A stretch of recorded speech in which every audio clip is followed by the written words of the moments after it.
এইবাৰ শিৱসাগৰত ওলাইছে বিৰা। জালত আবদ্ধ বিৰাক চাবলৈ জনতাৰ বৈছে সোঁত।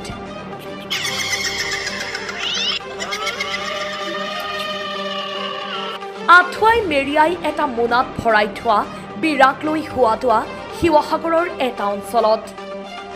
শিৱসাগৰৰ ভাওধৰা কৃষিপাম নিগমত সংঘটিত হৈছে এক আজব ঘটনা।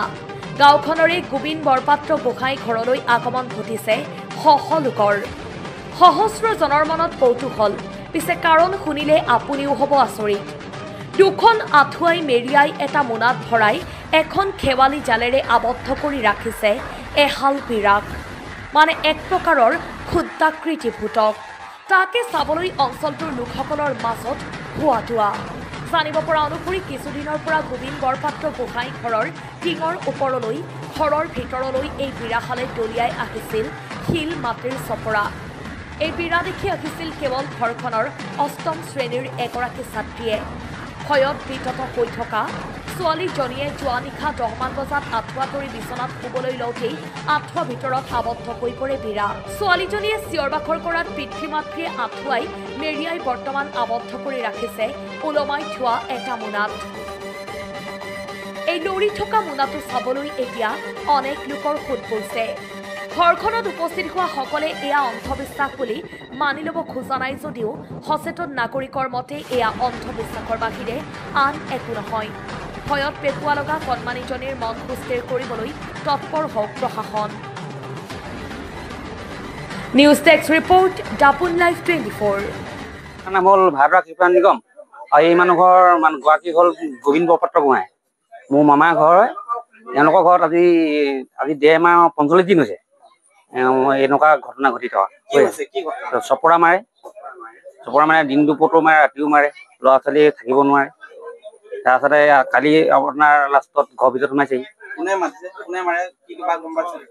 মাৰে মানে তেহেঁতক মানুহ নেদেখিও, ছোৱালীজনীয়ে দেখে, প্ৰত্যক্ষ কৰে। তেওঁ চোৱা মানুহ এজনী আহে বুলি কয়। মানুহ এজনী আহে, চুলি তুলি দীঘল, নখ চখ আছে। তাৰপিছতে কালি আপোনাৰ মই ঘৰত আছিলো, মামীয়ে গৈ ক'লে বোলে আজি ঘৰৰ ভিতৰত সোমাইছে বোলে, তই আছোন। মই নাযাওঁ বোলো, মই এতিয়া শুন বোলো অকণমান। বোলো এনেকৈ কৰিব লাগে। তাৰপিছত আকৌ মোক ফোন কৰি গ'লে বোলে আছোন বোলে, ল'ৰা শান্তি পোৱা নাই।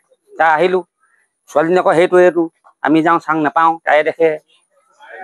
তাৰ কেইবাবাৰো আমি চেষ্টা কৰিলোঁ। নিশা আপোনাৰ 10টা বাজি যোৱাৰ পিছত তাৰপিছত ক'লো আৰু মমাইক ক'লো বোলো এইবোৰ কুকুৰ ধেমালি কৰি থাকিবলৈ দৰকাৰ নাই বোলো, চব যায় যি কৰে কৰি থাকক বোলো। ল'ৰা ছোৱালী টোপনি ধৰিব, এতিয়া কাইলৈ পৰীক্ষা আছে, আঁঠুৱা তৰি দে। সেই প্ৰথম আঁঠুৱাখন তৰি পিনি ছেকেণ্ডখন আঁঠুৱা তৰিবলৈ যাওঁতে ছোৱালীজনীয়ে আঁঠুৱাৰ ভিতৰত সোমালে বুলি ক'লে। আঁঠুৱাৰ ভিতৰত সোমালে বুলি ক'লে আমি মমাই মই আগফালে ঘূৰি পিনি আঁঠুৱাখন নুইয়াই আছে কৈ আছে। তাৰপৰা আমি গোলটো বলটো নিচিনা বনালোঁ। তাত 3 বাৰমান সুধিছোঁ আছে নাই, বোলে আছে। চুলি দীঘল, আঙুলি এটা পিন্ধি আছে ৰঙা, জিলিক মিলিক কৰি আছে আঙুলিটো। সেই বুলি কথা আৰু মই মমাই ক'লো বোলে ফাঁচি জালখনত নুইয়াই মোনাটোত ভৰাই থৈ দিলোঁ। থৈ দিয়াৰ পিছত ওলমাই দিলোঁ। ওলমাই দিয়াৰ পিছত সিখন আঁঠুৱা দুটা খুৱাইছিলেহে ৰছী। তাতো বোলে মতা এটা আহিলে বোলে, কোলা দাঁত চাত লগা, সিও সোমাই দিলে বোলে আঁঠুৱাখন। তাকো আমি যেনেকৈ আগুচি পিনি ধৰি বান্ধি দিলোঁ। তেহেঁতক তেতিয়া ক'লো 3 বাৰমান সুধিছোঁ আছে নাই, আছে। আছি পিনি আৰু আকৌ সেইভাগে কৰি ধুনীয়াকৈ ছোৱালীজনী আছে বুলি ক'লে। মই সঁচাকৈ আছে বোলে, দাঁত চাত কোলা বোলে, আছো বুলি লৈছে তোক বোলে বুলি কৈছে মোক। বস্তু ৰাতিপুৱা লাগে তাই ওচৰে গুচি গ'লে মানে সম্পূৰ্ণ বেছিকে লৈ দিয়ে। কিবাকে এনেকে হেৰি উশাহ লোৱা এনেকে বস্তুটো মাৰি থাকে।